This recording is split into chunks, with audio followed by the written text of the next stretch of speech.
XDF working on the printer exploitation challenge and objective from the 2021 Sans holiday hack. Uh, Basically, there's a stolen Kringle Castle printer. It's right here, and I need to get access to the varspool printer log and get the last file printed. So let's take a look at the page here.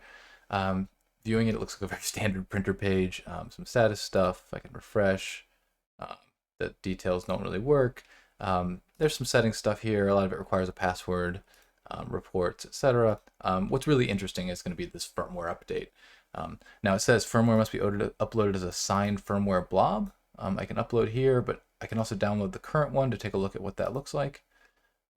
So, and what's interesting is, man, that's probably impossible to read. We'll move this to something else very quickly. Let's jump over into a VM. So vim firmware, and paste that in. And what's interesting is it's JSON. The firmware itself looks to be base64 encoded. And then if we go to the end here, there's a few other. So here's the end of the base64 encoding for the firmware. Then there's a signature field, a secret length field, and an algorithm. The algorithm is SHA-256. The signature, let's check it out real quick. Copy that, echo that into word count minus C. The echo puts a new line on the end, so that's 64 characters of hash, which is 32 bytes, which is 256 bits. So that lines up with the SHA-256. So it looks like this binary is being hashed with SHA-256, and then the signature is attached. There's a secret length here, which if they didn't have a secret, what would happen is anyone could it wouldn't provide any value, right? Because anyone could change it, update it, and then create a new SHA-256, literally, and with SHA-256 sum, and you'd be done. So what they're almost certainly doing is probably prepending a 16-byte secret to the front of the binary so that only someone, hypothetically, who knows the secret can change the binary and create a new one. So we're going to take advantage of this, obviously. Let's see, what else are we going to do here? I'm going to jump over here because it's just a little easy to copy and paste. If I want just the A64 of the firmware, copy that, come back to the VM, and we echo that into firmware. I probably already called that firmware. Let's see. Move firmware to firmware.json, echo to firmware, because we don't know what it is. And if we run file on firmware, let's try this again. We echo this into base64 minus D into firmware, and then run file on. Throwing off my file on firmware. It's a zip archive, and in fact, if we do unzip minus L firmware, we can see it's a zip archive with a single file in it, firmware.bin. I can actually pull this out and go look at it. It is firmware.bin is the most dummy. It's not real firmware. It's a dummy firmware program. It just prints a message and it's done. I'll show that in the blog post, but it's not important for this. And so that's what we got. So what we're going to do is create our own firmware payload that will upload and go to, and the site will accept. And to do that, there's really two things we have to take advantage of. The first is a weird property of zips. I'm going to actually jump to a temporary directory to, let's do this. CD make temp minus D. Okay, so we're in a temporary directory. So if we do touch A, touch B, we've created two files.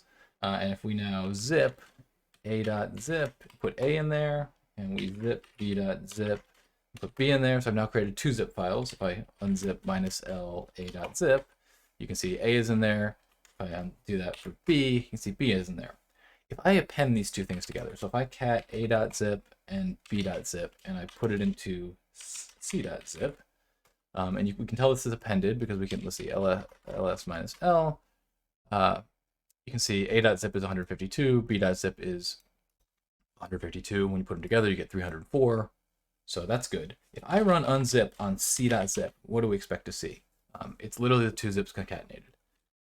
So let's just do that. L. What's strange is it complains that there's an extra 152 bytes at the beginning of the file. It attempts to process anyway, and then it shows it just shows the contents of b.zip. And so this is really useful because what it means is if I can attach a zip file, a second zip file with my payload in it, and upload it to the server, it presumably would be the first one, the legitimate one, would be ignored, and mine would be run. So that's useful. But I still have to get around the signing problem. And to do that, I'm going to need to use what's called a hash extension or length extension attack. And I'm going to do some drawing here. The basic idea is when you have some data, here's our data, and we take a hash of it. And this is, I'm going to do some little bit of hand waving, but basically what happens is the hash is, the thing is broken into chunks, like, let's say like this, like this, like this, and then some algorithms applied here, and you get, let's see, so this gets hashed and moved down to here, which gets hashed over here and they get combined, which gets hashed over here and they get combined, so in this last block, we will do some padding to make sure to get it to the same size as these other ones, and then it will be hashed over here and they will be combined. And then what comes out over down here is H. It's very, very technical drawing here, but the point is that a lot of common hashing algorithms work this way. We work on blocks, and they process each block by then combining it somehow with the hash up to that point. And so if the attack here is going to be, if we can figure out what this padding looks like, and we take the legit binary, the other thing we need to remember here, in this case, in our case, is that there is a secret up here that we don't know. And so, in theory, it makes it hard to change the hash. The attack here is that if we can figure out exactly what this padding is, which as long as we know the length of the secret, we can figure out at least how much padding needs to take place. And then if we can figure out what that padding is, which is easy to do because it's a standard publicly known thing, we can make what the rest of this block looks like. And if we just stop there, the hash, we can make, if we make the block have the data that would have been the padding, then we get something with no padding necessary, and the hash will, right here, will actually be completely unchanged. And what's cool about that is, then, if we wanted to put, let's change colors and make it, if we wanted to put some more data on here, like this, well, what's going to happen is, this is going to get, maybe padded legitimately and hashed, and come over here with H combined, and it's going to produce, we'll call this H2. But the fact is, this H2 is going to be the legitimate full hash of this entire block, even though we never knew what was up here.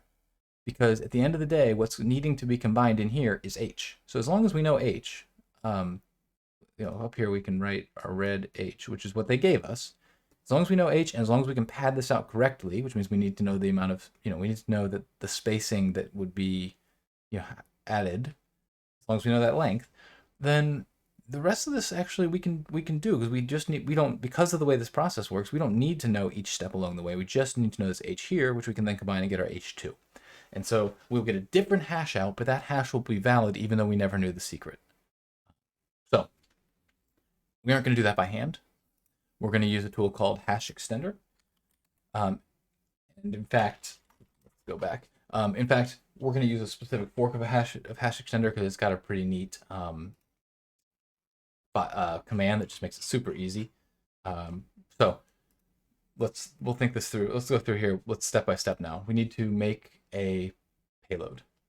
So the first thing I'm going to do is let's organize ourselves a little bit. We'll make a directory called orig, and we'll move firmware to orig firmware.zip.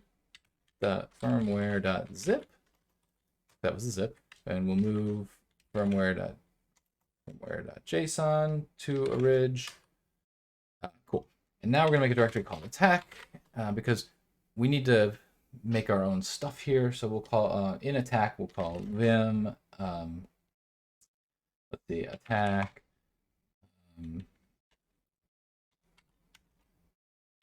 Get file.sh, and we will user bin nope, been writing too much Python.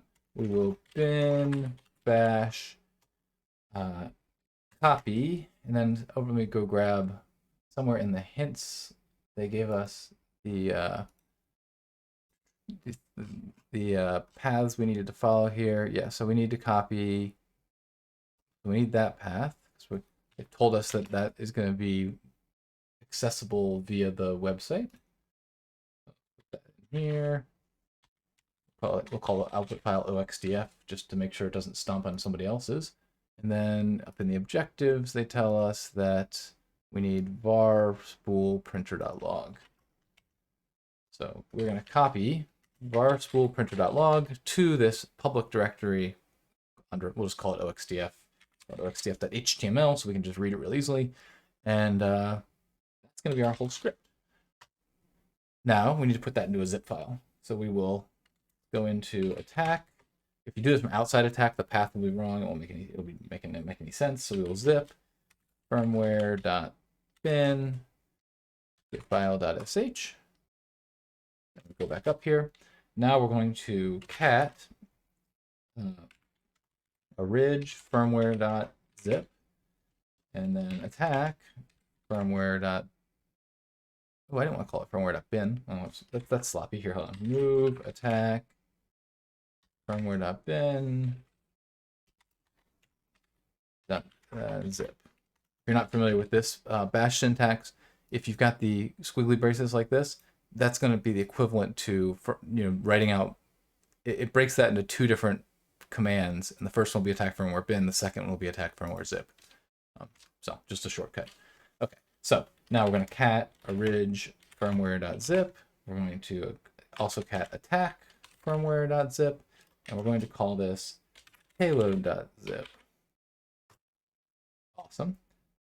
Now, oh, wait, that's not how we want to combine it. Ignore me, I'm talking nonsense here. Remove payload.zip. Now, what we need to do, we need to call hash extender, which I have gotten from, there's a specific fork that I want to use. I will grab it here and show you just so you have it. The normal version will work just fine, but you have to do a little bit more work to arrange the data. This one has a branch here called append file op, and it literally just adds an extra way of inputting your data. And anyway, the solid gold bomb is the one I'm using here. So if we use that, if we just run it, we can see what the cool thing that's been added here is append file. So instead of specifying a spring to attend, you can append a file. That's useful here. So to run a hash extender, we're going to run, we're going to say, the file equals orig. That doesn't fill here. Let's see, orig firmware.zip. And then we need to do the length of the secret is 16. The format is SHA-256. And then we're going to append file. I'm going to call it attack firmware.zip. Let's make that an equal sign like they like it. And I think that is all. Oh, and we need to give it the signature. And so we have the signature from right here. Right there. Okay, and now we just run that. So let's run it and let's see what we got here. So what it outputs is, come up to the top. So it's going to still be a SHA-256 secret length, and here's a new signature on that file. So the new file, which is this new, it comes out as a hex string. I now have this hex string that is representing the combined zips, and here's the signature for it, including the secret that we don't know. So that's pretty cool. We can start to use this to form, so let's see, we'll copy orig firmware.json to attack, and let's open that up. Attack firmware.json, and we're going to come in here, and in Vim, if I do D for delete, T for 2, and then the quote mark, I can delete that. I will do the same thing here, and those don't change. So I've got a new signature. Go up here and get this. Right here, this is a valid signature with the secret for this firmware we're going to use. And now we just need the firmware. Now they gave it to us in hex. We need to get it to zoom in here. we need to get it into base 64. So the way I'm going to do that is, you can see if I grep for the phrase new string for that, that'll give me just that one line, which will be all of the hex. And then I'm going to cut it, let's see, on the space, we'll say, and we'll get, so this will be 1, 2, and all the hex will be 3. So we'll cut -d on space, minus F3 for field 3, and that'll give me just the hex. We can look at that if you want to see it. There it is, just the hex. Now, if I push that into xxd minus r minus p, one of those, I can't remember, I always forget which is which. One of those is for raw, like just not a hex dump, but let's figure it out. So if I echo hello into xxd, it gives me the hex dump of hello. If I do xxd minus r, that's then like that. If I do xxd minus p, it gives me, okay, so minus p says I don't want to deal with hex dumps with this format where I label the line and I then give the hex and then I then give the ASCII. Minus p is do it in raw mode, so just give me the hex bytes itself. And then minus r is reverse. So it says take it from a hex dump to a regular string. So if you did something like this, where xxd is this, and we put this in a file, so temp / hex dump, if we cat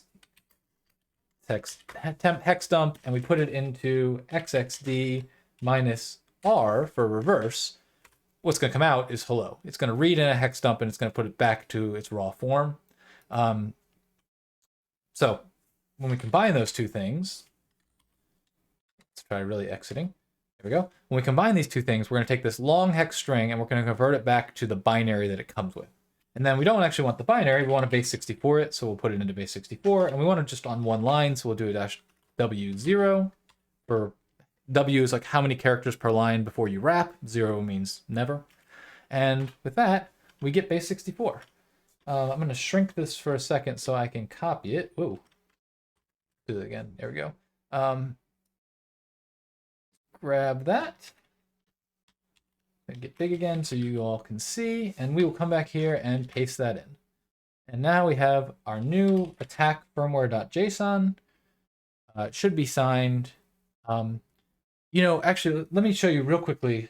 Copy firmware, copy attack firmware.json to, and we'll use our bash trick again, dash bad sig firmware.json, and let's see if we vim orig firmware.json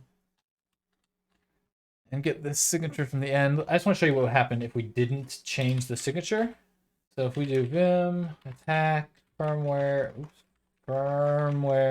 bad sig, and we go to the end and we delete this signature that we computed with the attack, and we just leave in the signature that was there. So we've now appended the two zips, but we've not changed the signature. So now we're going to grab, let's see, we'll go, I need to get this in the VM, because I want to be actually, where was I? That's my VM. Let's open up in here. We'll open up Firefox and go to the printer. If I go to firmware update, browse, and we go to, let's see, where was I doing the holiday hack printer, attack, bad sig, and we update this. It's going to fail to verify the signature. Make sure you're signing the data correctly. SHA-256 of secret plus raw data file. So just like we expected, but it didn't work. So let's come in here now. We've got the one that's not bad sig. Firmware update, browse. Let's get our other one, and we will update. And we get another warning here, and it's saying, failed to parse the zip file, could not extract a firmware.bin from the archive. And we probably could have figured this out because if there was a firmware.bin in the original, it makes sense that that's the bin. It is kind of cool that we get to see the command here, though. And that's one of the reasons I wanted to show this, is it does show these errors. So it's saying it's running, it clearly is copying my upload into temp. And then it's trying to unzip from that zip file, firmware.bin, with a destination of something.out, and then running firmware.bin from that temporary directory. So that's neat. I now understand the commands that are being run on this printer, quote unquote. That's cool. It's also interesting. I do see this warning of 2,608 extra bytes at the beginning or within zip file, attempting to process anywhere. So that's cool because that's exactly what I saw when I ran unzip as well. So we can think it's working. We just need to make a small change here, and that is, let's go back up. Go into attack. We need to move getfile.sh to firmware.bin. This is why it's useful to have attack and orig directories, because if I had just been in the attack directory, I might have just overwritten my previous firmware.bin, and I don't want to mess with it, so I'm just keeping it separate here. So if I look at firmware.bin for a reminder, it's just my bash script. It seems to be working. Now I will remove firmware.zip. I will zip firmware.zip. Alt period will get the last thing entered on this line. So there, you know, if I hit it multiple times, it'll go there, firmware.bin. So I can cycle through things like that. You can see what we've entered in. Anyway, use alt period. And then we will do our firmware.bin. That's what we want to put into our attack, into our zip. Then we will come back up a directory. We will run the exact same command we ran earlier with hash extender. We are still doing the same original file. It's got the same signature, the same secret length, the same format. We're appending a new firmware.zip, but it's got the same thing. And we are good to go there. So we'll get that.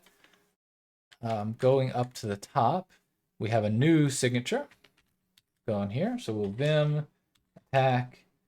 Actually, let's do this. Let's move attack firmware.json to attack firmware. What was this? Bad fn.json. And actually, we should have copied that because we're going to just edit attack firmware.fn.json to attack firmware.json. Okay. Now, if we vim, Control Alt period works again. Let's go to the top. We're going to use our vim tricks to DT quote mark. We'll delete the signature as well. DT double quote. And we can put the new signature in there.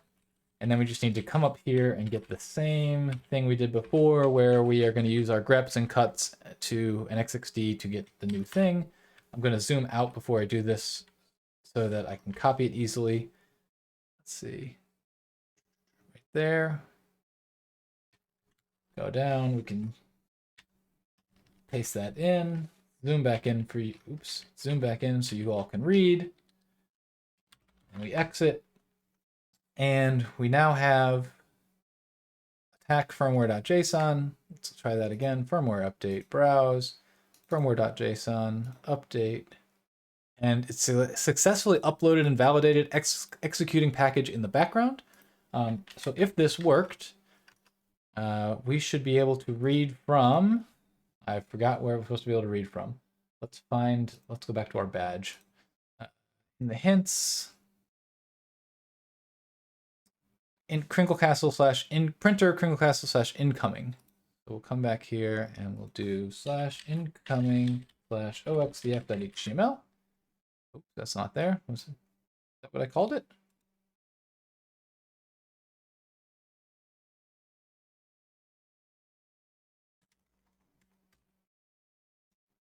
Oh, dang, that was supposed to work.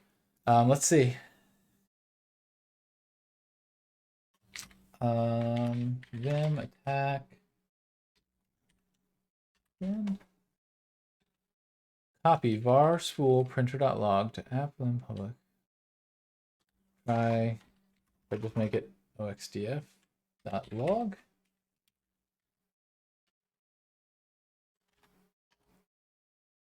Huh. Var spool printer.log. Is that the right location? Objectives. Printer. Var spool printer.log. That looks good. Location we're going to was app lib public incoming. We want applib public incoming oxdf.log. That looks good. I wonder if it got caught with a, like if there's some sort of cleanup function that ran and we didn't get it. Let's try that one more time. Ooh. Oh, that's not what I was, I uploaded the wrong thing, not firmware.bin, we need firmware.json. It says it worked. It should be in HTML. Huh. Well, I'm not gonna lie, I'm surprised here.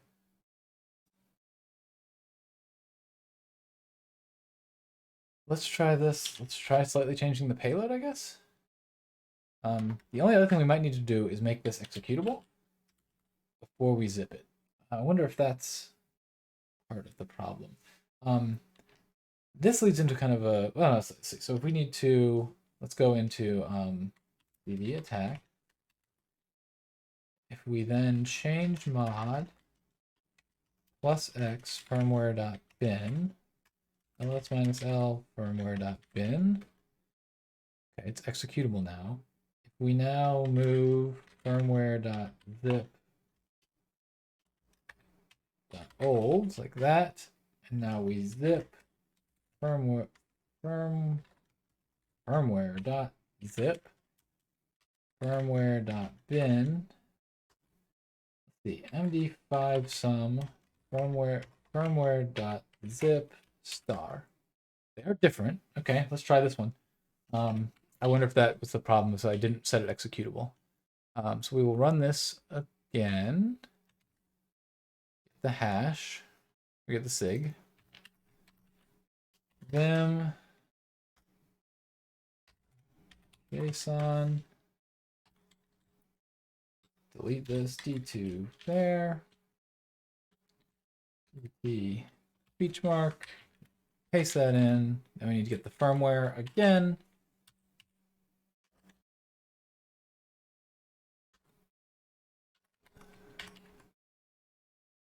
I probably shrink this down. I'm worried that when I shrink it, the spacing gets off, so I'm just going to rerun it here. Grab that.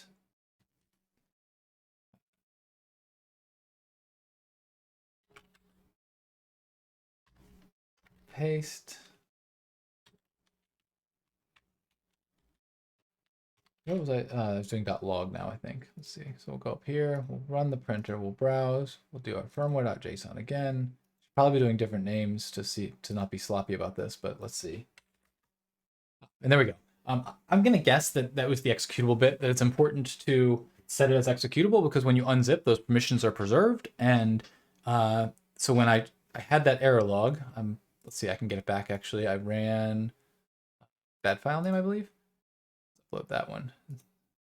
So when I get to here, the unzip is going to work just fine, but then when I try to call this thing, if it's not executable, it's not going to run. And if those permissions are preserved on the system, it's not going to run. So when I did do that, it successfully ran, and I get my list here. I can take troll pay chart, that XLSX, that's clearly the last one. That's what I'm looking for the objective, is what's the last file printed. And I'll put it in there, and we complete the challenge. There's one more thing I did want to look at though, and that is how to get a reverse shell. From a technology point, this is actually pretty simple, right? We've rewritten this payload several times, so let's just make move firmware.bin to firmware. What are we gonna call this? This will be copy.bin, just so we have it, and then we will vim firmware.bin.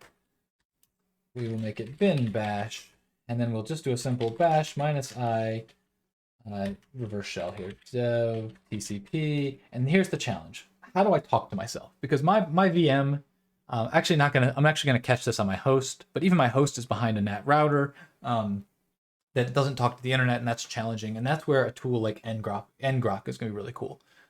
So before we get much further, I'm gonna open up a command prompt on my host here. Make this a little bit bigger. I'll just do ngrok.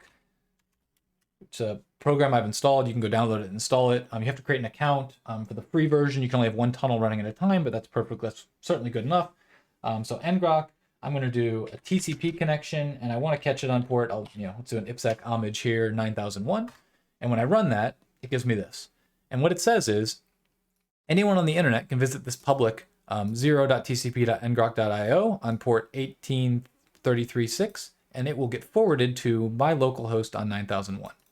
And so, actually, I'm going to close this for a second. I'm going to tmux. I'm going to do that same thing. ngrok TCP. You can also handle HTTP connections if you prefer that. There, and then I can do netcac minus lbmp 9001 and listen there. And so this is now, I'm now listening on the internet. So I copy this, and let's go, we'll shrink that down. Excuse me, and we'll paste that in here.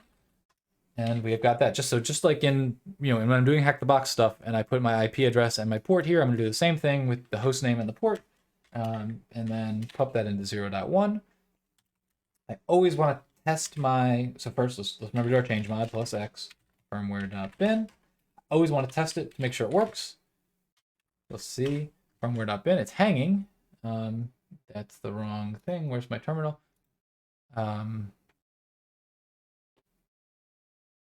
My port is not right. This is why we test. I'm looking for 18802. I'm pretty sure that's not what I had in my VM. It's not working. Vim firmware.bin. Yeah, missing a 2 there. This is why you always test your shells locally before you go to that. And here, it's kind of cool. I now have a prompt, oxdf at hacky. It's no longer on my host, and I can, ID I'm running as oxdf. So the shell worked. It went over the internet and still talked to me. So now with that in mind, we got our firmware.bin. We'll move, let's see, firmware.zip to firmware-copy.zip. We will zip firmware.bin, firmware.zip. We can actually call this one firmware shell.zip. There we go. Now we have our shell in there. We'll come back here to our same thing we've done several times before. In fact, let's just grep signature. Was that signature? Yep, signature. And so this time we're taking our original firmware.zip. All that stuff is the same, except for we're going to attach firmware shell.zip. That file name doesn't matter. And grep the signature. So we got our signature. We will vim firmware shell.json. We will copy firmware.json to firmware shell.json. We'll vim that. Normal thing. DT speech mark. DT speech mark. Grab this up here and put it in. And then we need to do the same thing here with our cuts. And we need to make sure we get the right, we're not attacking firmware.zip, we're attaching firmware shell.zip. Let's run that again, make sure we get it right. Okay.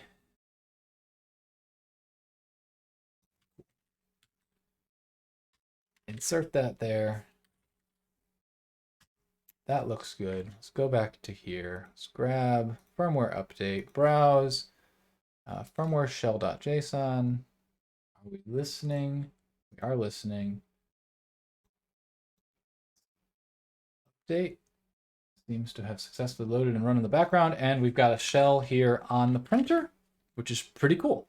I can do my normal tricks here. I should be able to script dev null -c bash control z stpy raw is echo foreground reset, and here I go. I've got a shell on the printer. We can do interesting things. What is config.ru? That looks to be, this is the printer. This is the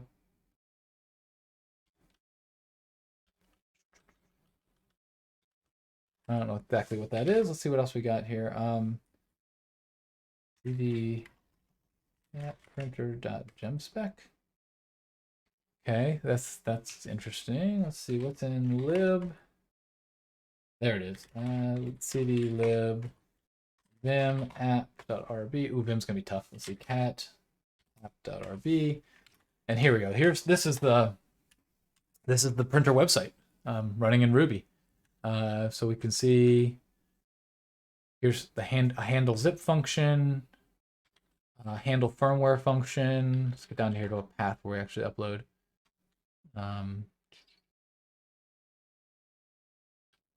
Do firmware downloads. This is where it's going to return the file name. Get firmware, post to firmware. Here we go. Firmware update received. It's going to call handle firmware. So let's go up to handle firmware. There it's going to read the file. It's going to parse the JSON. It's going to extract it's going to base64 decode the data, which is called zip data. The secret key length can't change. That's nice. We didn't try that, but we could have, and this was a good catch for that. The algorithm's not supposed to change. Then it's going to run it's going to do the signature on the secret key plus zip data. Do we find secret key up here? Sure, it's up here somewhere. Secret key right there. My big signing key. Okay, that's cool. And where were we? I think I went past it. We were in handle firmware right there. Okay, so we now have validated it. If the signature doesn't work, it's going to print that. Otherwise, everything seems good, and we're going to call handle zip, which I think was right above this one. Yep, handle zip. Okay, so it's going to pass the data in. It's going to create a temporary file and write that data. It's then going to it's going to set the executable string to be that/out/firmware.bin. It's going to unzip it, and then it's going to create a thread that actually runs this thing executable. That's what these backticks will actually run it. Runs the executable thing, and then whenever it's done, it's going to delete it. So anyway, kind of cool. We got to view the source code there. That's nice. We could do things like go into home directories and see what else is there. Just this app directory. I'm guessing the box is pretty empty.